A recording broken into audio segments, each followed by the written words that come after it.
Cinema sensor ನೋಡಿದ ಸಿನಿಮಾಕ್ಕೆ so approval ಕೊಡೋ ಟೈಮಲ್ಲಿ ಹೋಗಿ ಲೀಗಲ್ ನೋಟಿಸ್ ಕೊಡ್ತಾರೆ. ಅದು ಕೊಟ್ಟಿದ್ದು ತಪ್ಪು ಅಂತ ನಾನು ಹೇಳಲ್ಲ, ಅವ್ರ ಡ್ಯೂಟಿ ಅವ್ರು ಮಾಡಿದ್ದಾರೆ.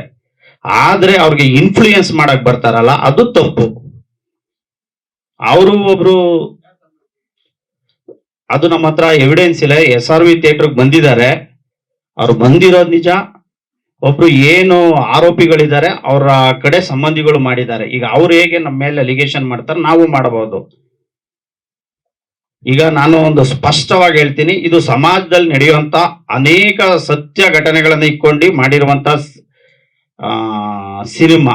ಸಮಾಜದಲ್ಲಿ ಯಾವುದು ಅಂದ್ರೆ ದಿನನಿತ್ಯ ನಡೀತವೆ ಕ್ರೈಮ್ಸ್ಗಳು, ಆ ಕ್ರೈಮ್ಗಳನ್ನ ತಗೊಂಡ್ ಮಾಡಿರೋಂತ ಸಿನಿಮಾ. ಯಾವುದೇ ಒಬ್ಬ ವ್ಯಕ್ತಿ ಆಗ್ಲಿ ಒಂದು ಸಮುದಾಯದ ನೈಜ ಘಟನೆಗಳನ್ನ ಅವರ ಜೀವನ ಚರಿತ್ರೆ ಇಟ್ಕೊಂಡು ನಾವು ಮಾಡಿಲ್ಲ.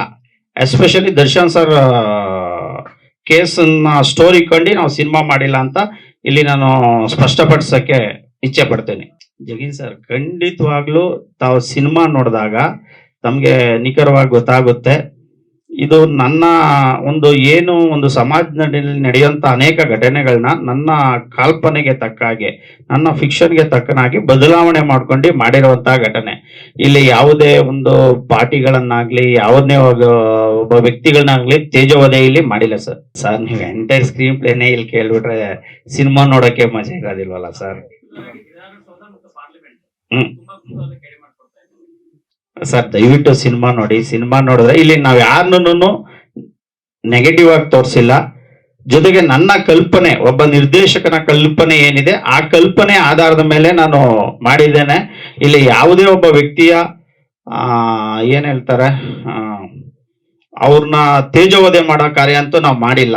ಯಾವುದೇ ಪ್ರೆಸೆಂಟ್ ಈಗ ಏನ್ ಕೇಸ್ಗಳು ನಡೀತಾ ಇದೆ, ಟ್ರಯಲ್ ನಡೀತಾ ಇದೆ, ಆ ಘಟನೆಗಳನ್ನ ತಗೊಂಡು ನಾವು ಸಿನಿಮಾ ಮಾಡಿಲ್ಲ ಅಂತ ಸ್ಪಷ್ಟವಾಗಿ ನಾನು ಈ ಮೂಲಕ ಹೇಳ್ತೀನಿ ಸರ್. ಏನಾಗುತ್ತೆ ಅಂದ್ರೆ ಮೇಡಮ್, ಈಗ ಮೋನಿಕಾ ಅಂತ ಅಭಿನಯಿಸಿದ್ರು, ಅವರು ಹೀರೋಯಿನ್, ಅವರು ವಂದಿತಾ ಅಂತ ಈಗ ಅವ್ರು ದೊಡ್ಡ ಸಿನಿಮಾದಲ್ಲಿ ಮಾಡ್ತಾ ಇದ್ದಾರೆ. ಅವ್ರು ಬರ್ತೀನಿ ಅಂದ್ರು, ಕೈ ಕೊಟ್ರು, ನಾವೇನು ಮಾಡಕ್ ಆಗಲ್ಲ. ಸೊ ಅವ್ರಿಗೆ ಬಿಟ್ಟಿದ್ದು ಸರ್ ನಾವೆಲ್ಲಾನು ಇನ್ವೈಟ್ ಮಾಡಿದೀವಿ ಸರ್, ಎಲ್ಲಾನು ಇನ್ವೈಟ್ ಮಾಡಿದೀವಿ. ಈಗ ಹೆಂಗೆ ಸೆನ್ಸಾರ್ಗೆ ಇನ್ಫ್ಲೂಯೆನ್ಸ್ ಮಾಡಿದ್ರು ಹಂಗೆ ಕೆಲವ್ರು ನಮ್ಮ ಒಬ್ಬ ವಿಜಯಶ್ರೀ ಅಂತ ಅವರು ಕೇರಳ ಆಕ್ಟ್ರು, ಅವ್ರಿಗೂ ಥ್ರೆಟ್ನಿಂಗ್ ಮಾಡಿದ್ದಾರೆ. ಆಯಪ್ಪ ಇದ್ರಾಗ ಬಂದೇ ಇಲ್ಲ.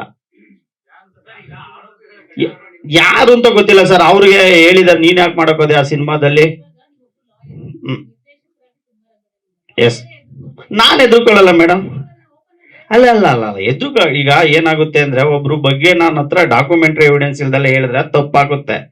ಹಾಗಾಗಿ ನಾನು ಹೇಳಲ್ಲ. ಅವ್ರು ಗೊತ್ತಾಗ್ಲಿ, ಅವರು ಒಬ್ಬ ದೊಡ್ಡ ನಿರ್ಮಾಪಕರು ಇರ್ತಾರೆ, ನಿರ್ದೇಶಕರು ಇರ್ತಾರೆ, ಮಾಡಬಾರ್ದು. ನಮ್ಮಂತ ಸಣ್ಣವ್ರ ಮೇಲೆ ಪ್ರಯೋಗ ಮಾಡಬಾರ್ದು. ಅವರ ವ್ಯಕ್ತಿತ್ವಕ್ಕೆ ಅವರ ಘನತೆಗೆ ಬರ್ತಾರಲ್ಲ ಅಂತ ಲೆಜೆಂಡ್ಸ್ಗಳ ಮೇಲೆ ಹೋರಾಟ ಮಾಡಿದ್ರೆ ಅಲ್ಲ, ಥ್ರೆಟ್ನಿಂಗ್ ಅಲ್ಲ, ಅದು ಸೆನ್ಸಾರ್ ಆಫೀಸರ್ಗೆ ಇನ್ಫ್ಲೂಯೆನ್ಸ್ ಮಾಡಿದ್ದಾರೆ. ಅವರೇನೆ SRV ಥಿಯೇಟರ್ ಬಂದಿದ್ದಾರೆ, ಸೆನ್ಸಾರ್ ಶಿವು ಅನ್ನೋರು ಬಂದು ನಮ್ದೆಲ್ಲಾ ಮಾಹಿತಿಗಳನ್ನ ಕಲೆ ಹಾಕೊಟ್ಟಿದ್ದಾರೆ. ಸೊ ಕಲೆ ಹಾಕಿ ಕೊಟ್ಟು ಎಲ್ಲ ಮಾಡಿ ಎಷ್ಟು ನಮ್ಗೆ ಕಿರುಕುಳ ಕೊಟ್ರು ಅಂದ್ರೆ ಸೆನ್ಸಾರ್ ಆಗೋದಕ್ಕೆ ಒಬ್ಬ ಲಾಯರ್ ಆದವನಿಗೆನೇ ಅವರು ಡಿಸ್ಟರ್ಬ್ ಮಾಡಿದ್ರು. ನಮ್ಗೆ ಗೊತ್ತಿತ್ತು ಕಾನೂನು ಏನಿದೆ, ಸಿನಿಮಾ ನೋಡಾದ್ಮೇಲೆ ಕೊಡ್ಲೇಬೇಕು. ಅವರು ಸಿನಿಮಾ ನೋಡ್ತಾರೆ, ಬಾರಿಗೆ ಇಶ್ಯೂ ಮಾಡಿರ್ತಾರೆ, ಕಟಿಂಗ್ಸ್ ನಾವು ಅಪ್ಲೋಡ್ ಮಾಡಿರ್ತೀವಿ, ಅವಾಗ ಲೀಗಲ್ ನೋಟಿಸ್ ಕೊಡ್ತಾರೆ. ಲೀಗಲ್ ನೋಟಿಸ್ ಕೊಟ್ಟು ತಪ್ಪು ಅಂತ ನಾನು ಹೇಳಲ್ಲ, ಅವ್ರ ಡ್ಯೂಟಿ ಅವ್ರು ಮಾಡಿದ್ದಾರೆ, ಅವ್ರಿಗೆ ಏನ್ ಡೌಟ್ ಇದೆ ಅದು ಮಾಡ್ಕೊಂಡಿದ್ದಾರೆ, ಅವ್ರ ರೈಟ್ಸ್ ಅವ್ರು ಕೇಳ್ಕೊಂಡಿದ್ದಾರೆ. ಆದ್ರೆ ಈ ಸೆನ್ಸಾರ್ ಶಿವ್ ಅನ್ನೋ ವ್ಯಕ್ತಿಗೆ ಏನ್ ಎಪ್ಪಂಗ್ ಬೇಕಾಗಿತ್ತು? ಒಬ್ಬ ನಿರ್ಮಾಪಕರು ಕನ್ನಡ ಸಿನಿಮಾ ಮಾಡೋದು ಇವತ್ತು ಎಷ್ಟು ಕಷ್ಟ ಇದೆ. ನಾನೇ ಕೇಳ್ದೆ, ಅಪ್ಪ ನೀನ್ ಒಬ್ಬ ನಿರ್ಮಾಪಕ ಆಗಿದ್ಯಾ, ನೀನ್ ಮಾಡೋದ್ ತಪ್ಪು ಅಂದೆ. ಇಲ್ಲ, ಅದು ಯಾರೋ ಕೇಳ್ದೆ ಹಂಗೆ ಹಿಂಗೆ ಅಂತ ಹೇಳಿದ್ರು. ಇವೆಲ್ಲ ಒಳ್ಳೇದಾಗಲ್ಲ. ನೀನು ಒಬ್ಬ ಕನ್ನಡ ನಿರ್ಮಾಪಕರಿಗೆ ತೊಂದರೆ ಕೊಡ್ಬೇಡ, ನಿನ್ಗೆ ಅಷ್ಟಿತ್ತು ಅಂದ್ರೆ ಫೋನ್ ಮಾಡಿ ಕೇಳು, ನೀನ್ ಗೂಢಾಚಾರಿ ಕೆಲಸ ಕೆಲಸ ಮಾಡಕ್ ಹೋಗ್ಬೇಡ, ಸ್ಪೈ ಕೆಲಸ ಅಂತ ಹೇಳಿದೆ. ಅವ್ನು ಮಾತಾಡಿರೋ ವಾಯ್ಸ್ ರೆಕಾರ್ಡು ನನ್ನ ಹತ್ರ ಇದೆ.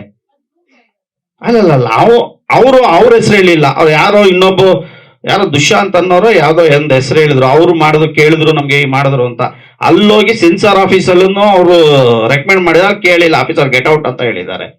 ಮೇಡಮ್, ಈಗ ಅವ್ರ ಕುಟುಂಬದವ್ರು ಕೇಳಿ, ಈಗ ದರ್ಶನ್ ಸರ್ ಪರ ವಕೀಲರು ನಮ್ಗೆ ನೋಟಿಸ್ ಕೊಟ್ಟಿದ್ದಾರೆ, ಫಿಲಂ ಚೇಂಬರ್ಗೂ ಕೊಟ್ಟಿದ್ದಾರೆ, ನಮ್ದೆಲ್ಲ ಡಾಕ್ಯುಮೆಂಟ್ ಕೇಳಿ ಅಂತ ಹೇಳಿ, ಕೊಡಿ ಅಂತ ಹೇಳಿ, ಮತ್ತೆ ಸೆನ್ಸಾರ್ ಕೊಟ್ರು, ಅದು ಅವ್ರ ರೈಟ್ಸ್ ಇದೆ, ಎಲ್ಲ ಕೇಳಿ. ಈ ಸಂಬಂಧಪಟ್ಟಿಲ್ದಿರೋ ವ್ಯಕ್ತಿಯವರು ಏನ್ ಬೇಕು ಅವ್ರಿಗೆ? ಆಯಪ್ಪನ ಒಬ್ಬ ನಿರ್ಮಾಪಕ, ತಮಿಳ್ ಸಿನಿಮಾ ಮಾಡಿದ್ದಾರೆ, ಕನ್ನಡ ಸಿನಿಮಾ ಮಾಡಿದ್ದಾರೆ. ಈ ತರ ಮಾಡಬೇಡಿ ಅಂತ ನಾನು ಅವ್ರಿಗೆ ರಿಕ್ವೆಸ್ಟ್ ಮಾಡ್ಕೊಂತೀನಿ.